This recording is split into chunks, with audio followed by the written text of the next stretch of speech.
From the moment the news broke that several bombs had been mailed to prominent liberals who are all frequent targets of Donald Trump's heated rhetoric, the right wing in this country, the right-wing media, began peddling a conspiracy theory that this attack was a false flag operation. Now, that's a term with which you may not be familiar, but it refers to a hoax meant to misdirect attention. In this case, that the bombs were sent by someone on the left in order to hurt Republicans. Conservative media outlets speculated wildly about alternative motives. In a now deleted tweet, Fox Business host Lou Dobbs asked, "Fake news, fake bombs. Who could possibly benefit from so much fakery?" Right-wing broadcaster Michael Savage has accused Democrats of orchestrating the attack to gain sympathy votes in the upcoming election and, quote, to get our minds off the hordes of illegal aliens approaching our southern border. That message was hammered on for days on conservative media outlets. Wouldn't it serve your purpose if you're a Democrat operative to make it look like the Republicans are a bunch of insane lunatics? It could be someone who's trying to get the Democratic vote out and incur sympathy. The left feels they're losing on many levels, and I feel they're planting these devices just to play the role of victim. 2 weeks before a major election, who's going to look like the bad guy here? The Republicans. I believe that this whole thing was an elaborate hoax. Isn't it just as likely that it's an enemy of the president that put this together? We have the worst right-wing bomb maker in history, or we have a false flag operation where it's a left-wing type of operation to create hysteria. So the only thing in all of that might be true is that this might actually be the worst right-wing bomb maker in history. Trump embraced the conspiracy theories that he saw on Fox News. Republicans are doing so well in early voting, he tweeted, and at the polls, and now this bomb, in quotes, stuff happens and the momentum greatly slows. Today, after authorities announced they had arrested 56-year-old Cesar Sayoc, a Trump supporter whose van is covered with anti-left-wing propaganda, Geraldo Rivera actually issued his own mea culpa, tweeting, "Never mind, outsmarted myself in conjuring false flag operation designed to hurt real Donald Trump and GOP." But other right-wing voices weren't backing down. Ann Coulter, who repeated this falsehood she'd been claiming for days, that, quote, bombs are historically a liberal tactic.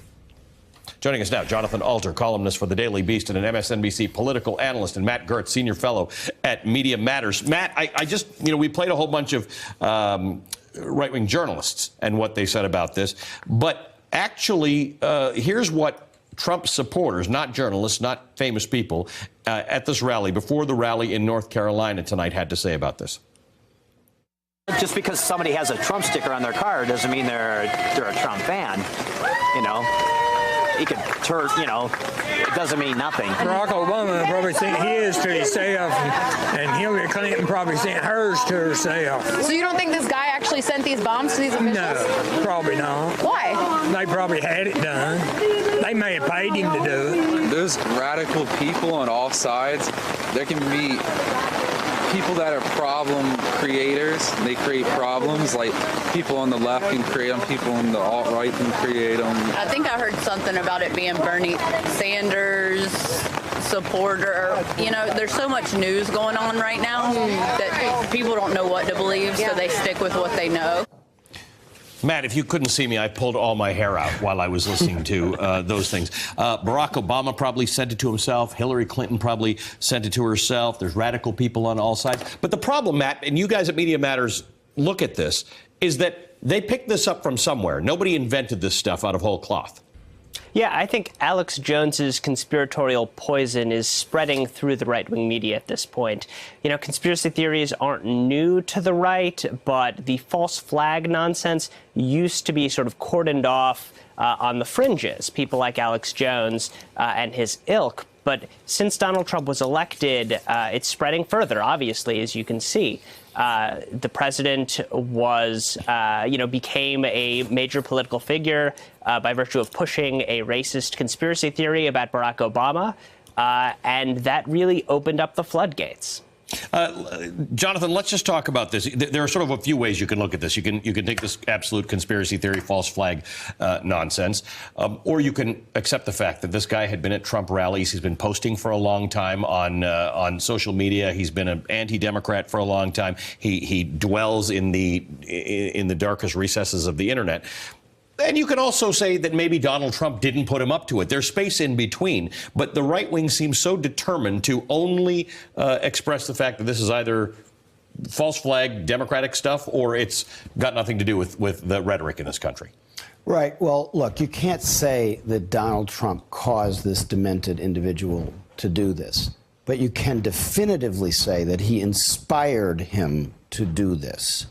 And the MAGA bomber, as this guy I think will be known from now on, was at Trump rallies. There isn't really very much gray area here. He's got Trump signs. It's not just the signs. So you have to actually be a flat earther, somebody who does not respect facts at all, to try to argue that this has no connection at all to being his being a MAGA guy. Even the president himself on the South Lawn today, was leaving for North Carolina, said, "Yeah, I guess he was one of my guys." He didn't denounce that. He didn't say this isn't right.